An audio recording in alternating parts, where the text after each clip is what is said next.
Well, as you saw from the Patreon early release, the Rhino's finished. I was pretty happy with the turnout. I mean, I knew that, doing a basic build like that, it wasn't going to be anything to write home about in terms of weathering or finish or anything like that. It was just that, a basic build. But it's a good kit for it because it's fairly simple. I was pretty happy with the magnetization, not only of this part back here, but of the elements up here, because this is magnetized, and aside from it having this propensity to collect dust on it, you really can't see the magnet too much. I imagine after a while it'll wear the paint down, but there's a magnet in there. I just drilled in a hole perfectly sized for the magnet, put one in the bottom here, so I can put that on like that, but then I can take this missile launcher, put it on there, so we can swap those out. And then I magnetized this, so there's a magnet, and you can see this one, there's a magnet up there, and there's one there. And these parts fit in there well enough that they're not going to fall out. I mainly used the magnets so that when I was painting it on camera, it wouldn't be sliding around. But I can take this guy, put him right there, and I haven't finished painting him. Still got to paint the details and stuff on him, but can have that up there like that. And of course I can pop this. I put that decal on there not so much to represent anything in universe, but to make it easy to remember which side goes where. But I can put this on there like that. And it fits not perfect. Yeah, who cares? Put that on there. Put that on there, and bam, got the Razorback. So that's not a bad little kit. I'll probably sell this. It's not that I'm so attached to it that I want to keep it, but I still need to do some work on it, and frankly I'm just kind of tired of working on it. As I'd mentioned in the post about the Patreon early release, it took me a month, and I just kind of did it when I wanted. There were some Saturday mornings I'd get up at 4:30 and I'd come over here and I'd sit down and I'd go, I don't feel like doing anything. I go back to bed. So that's something I haven't done in a long time. Usually I'm up at 4:30 every single morning, every day of the week. And just kind of forced myself to relax a little bit. And didn't seem to affect a thing. So I'm good with that. But if you haven't built a Rhino APC and you want to build something Warhammer and you've not built that, it's a great kit to do it, because it's got plenty of options in terms of what you can do with it. You could really, if you look back at some of the Rhinos and their deviations, their derivations that I've done over the years, you can do a lot with it. You can weather it. It's a great kit. But highly recommend it. Well, wave 2 of the Two Thin Coats paints finally arrived, and they really had worked out their production issues that they had in the first wave. Of course, it didn't help that their first wave they tried to release when there was so much shipping issues and things like that during the pandemic. But wave 2, it was they said it would arrive sometime in August. Well, I got it last week, July. I'm filming this on July 31st. But they came in, and I've used a few of them. And as far as the paint goes, there's no need to do another review of them, because as far as the paints go, they're great paints. If you can get them, try some.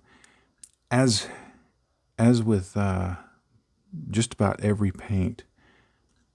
I'm always asked if I start trying a new paint. There's always more than a few people that say, "So are you switching completely to that paint?" No, I will not. Yes, I did buy the entire line of these, which I'll go get into that in just a second about these. But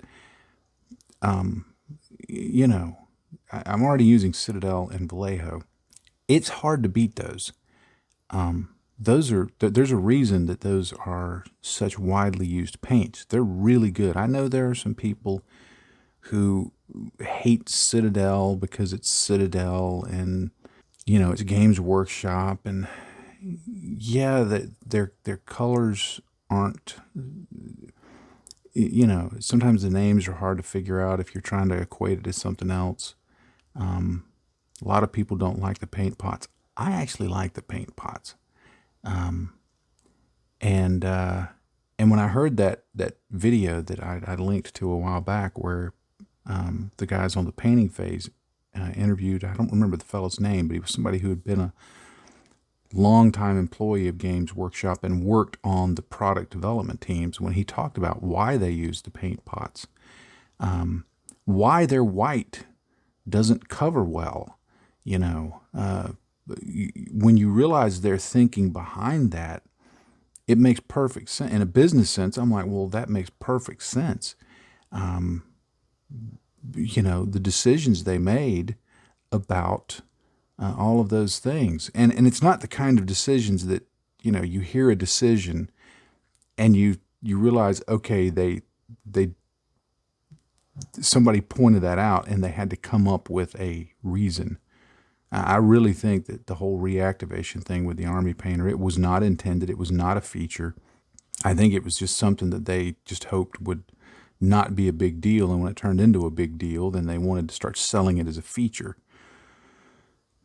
And I kind of feel that's very close to reality, because before too long, they suddenly came out with a whole new range of version 2.0 paints that took care of the reactivation. And I'm like, well, if it was such a feature, why'd you get rid of it? Anyway, so there's some good paints on the market. These are good paints. But don't think that because I say, hey, try some of these, I am not saying dump all of your old paints. I don't do that. There's colors that I have from Vallejo and Citadel that match colors like this. It just means that I've got plenty of options. When I start running out of one brand, I can pick up a bottle from another one. The pricing seems to be in line with Vallejo. I've found a few places that are selling it online. Depends on the place, but it seems to be running just a little more than Vallejo. And by a little more, I've seen like 50 cents per bottle more. So it's good stuff, and they've got the colors that are more appropriate. Not that Vallejo doesn't have colors for Citadel, but for Games Workshop models, for Warhammer models. But these are, that's Duncan paints minis. Duncan paints a lot of Games Workshop minis. Duncan paints stuff that is canon. So there's going to be things in here that are more canon and work really well. So I'm happy with these. I'm not going to have to buy paint for a long time. Now, insofar as color goes, they give you this. This is the Wave 2 paints. Let me see if I can get it all on camera there. And it's got. They knew when they came out with Wave 1 that Wave 2 would be coming, and it would kind of fill out the range. So they've got these pinks in here. They've got another range of reds. Their reds are really good. They've got these turquoise colors here. And the color that's shown on the card doesn't always really match the paint perfectly. There's these colors here, there's a little more distinction in the paints themselves than there are on the little color things. Got these dark blues. And they put down the Citadel and the Army Painter equivalent. That doesn't mean that it's the same color. It means this is what is closest to it in their estimation. Some of them are very close. Some of them are, spitting distance close. I like this name, Troll Snot Green. But they've got like this Ranger cloak. Me and another patron were talking about Sons of Horse Green and this Ranger cloak. I've still got to test that to see how close it is. I just remembered that. This range of greens here, that are the equals to Incubi Darkness, Cabalite Green, and Sybarite Green. The Two Thins Coats colors look really nice. They've got more flesh tones in here. They've got this Argonaut skin, Chronos flesh, and Ares flesh. And then they've got the Druid flesh, Paladin flesh, Bard skin. So they've added some additional flesh tones. And of course, and I'm going to go on another sidebar here. Goobertown Hobbies, Brent at Goobertown Hobbies, when this line of paints first came out, they had 60 colors. 6 of them were washes, if I remember. And so, it was a limited line of paints. And I thought Brent made a way too big of a deal of the fact that they didn't have enough variety of skin tones. Because I thought if that original batch of paints would have focused on as many skin tones as it would have seemed to have made Brent happy, there would have been hardly any other colors. It would have been all skin tones. And it really kind of turned me off to him and his channel, simply because I'm like, you're trying to combine your social thinking with a line of paints. So maybe Brent will be happy now. I don't know. I don't really watch him anymore. I know he's a happy guy and he smiles a lot and all of that, but for some reason that just really, and maybe it's because I'm a fan of Duncan's, but anyway, they've got a lot more flesh tones in here. And of course, just as far as flesh tones go, if you're ever thinking, well, I don't have the particular flesh tone that I want, really, you can mix any flesh tone. You need some beiges and some browns and just hints of yellow and red and blue. Maybe some white and black. You can have every member of your army painted with a different flesh tone just by mixing a little paint. So keep that in mind, that flesh tones are always changing. My flesh tone, there's this color that is from me working out in the yard, and then there's this color which has never seen the light of day. So I've got at least 2 on me.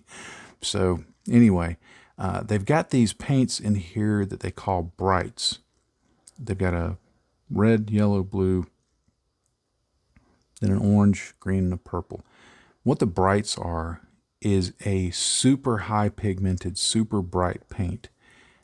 It's not fluorescent, but like I used it on here, it is that's the Hellspawn red. It is a very, very bright red. I don't know if it's single pigment. I'd like to find out. Here's another example of it right there.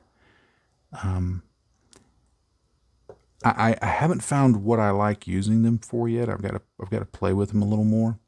For and again, in this instance, a base that's like that. This little vision port down here really, for some reason, really pops. That's got a white background to it. They seem very good for very bright pops of color.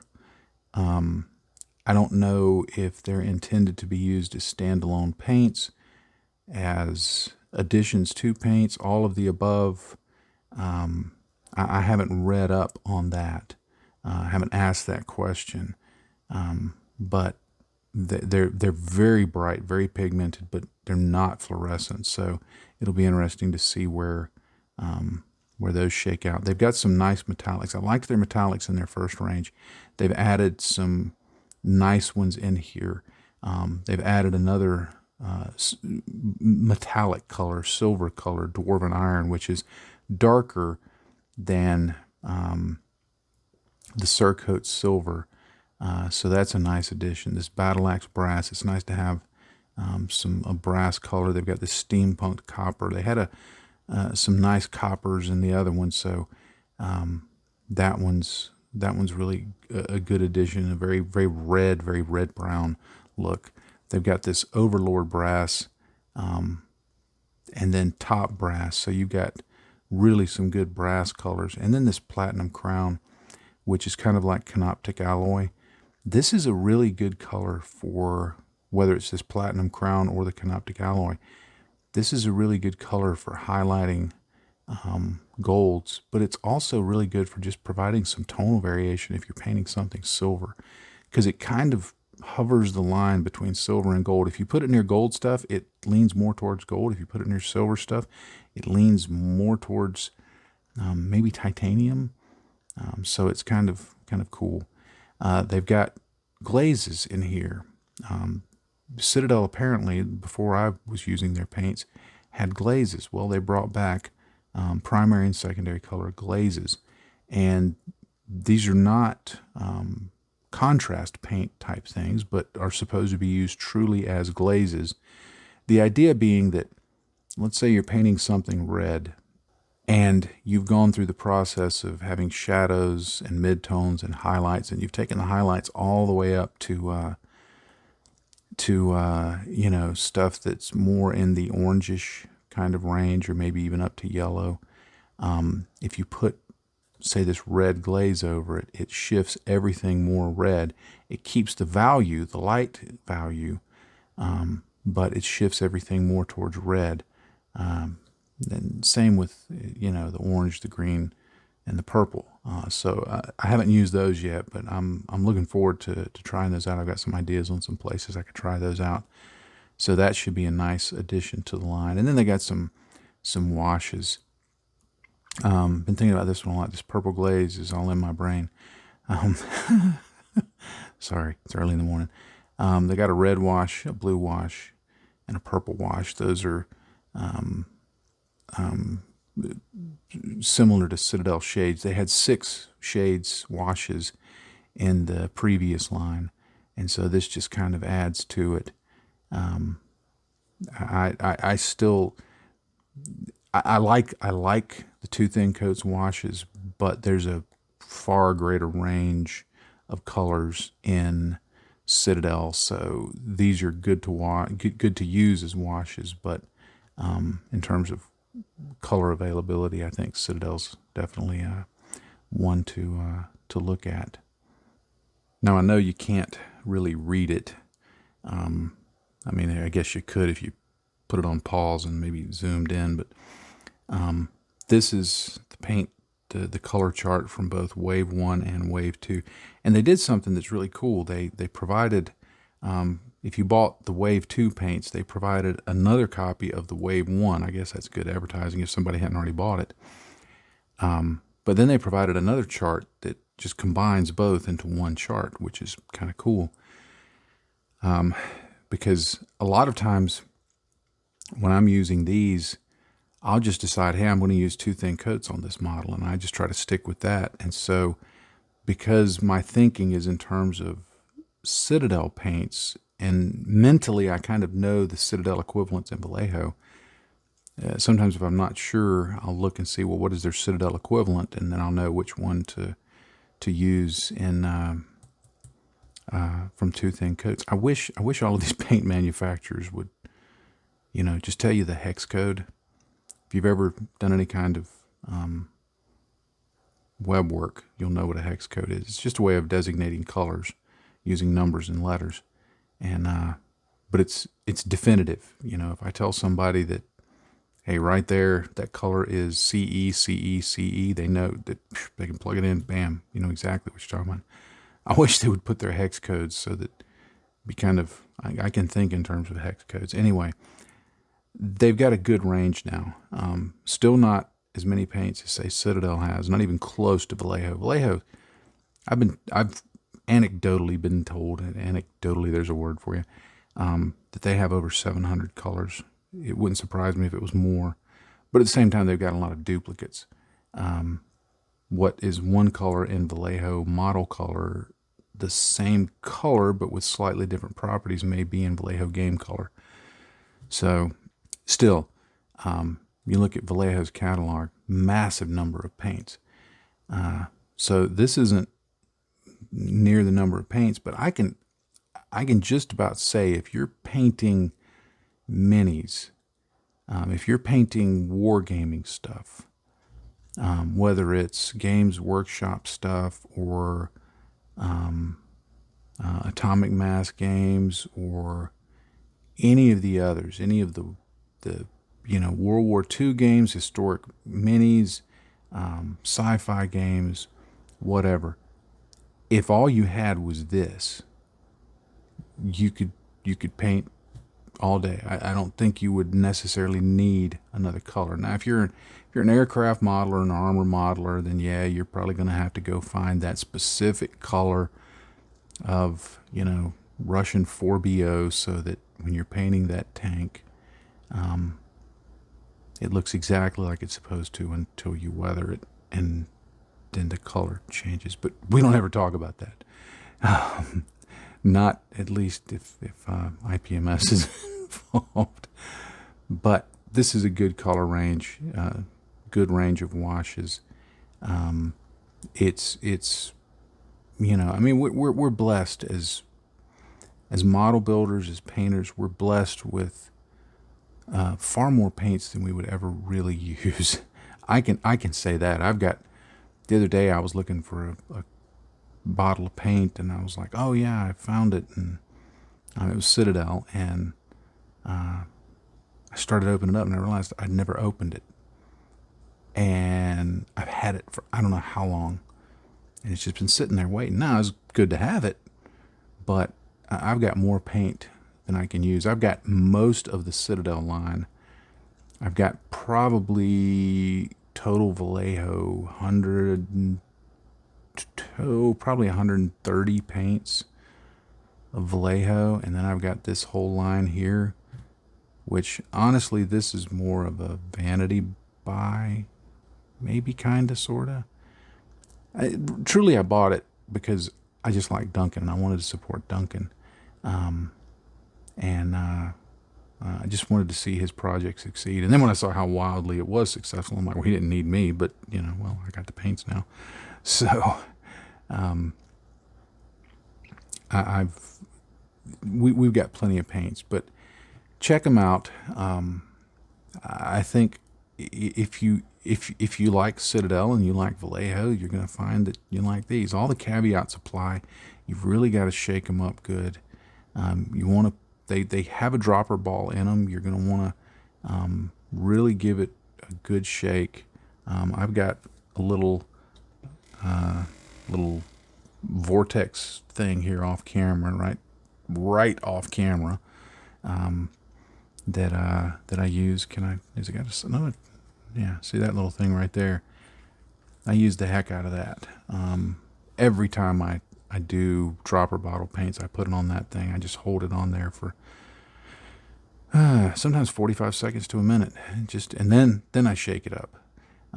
Just kind of works everything loose. But good set of paints, and I've really enjoyed using them. And they are, you can thin them with water further down than you can Vallejo, and you can thin them down as far as you could with Citadel. So they're very highly pigmented, very good quality paints, and I really like them. Well, I guess we'll call that this video is mostly semi-review of the Two Thin Coats Wave 2. They did send along. They give you little prizes, little things that come with it. They sent along this little paint rack. It's just little wood that you pop out, pre-cut, pop it out. I put some white glue on it to hold it together, but that's pretty neat. I like that. It's just a little thing, but I like that. But as always, thank you for being a patron, and my family and I appreciate the support. It is a blessing, and as always, have fun with what you're doing. If it becomes a chore, step back, give it a little bit, then come back to it. That's what I do, and I find it helps. I'm learning that more and more. So have fun, as always. Happy day to you, friends. Bye-bye.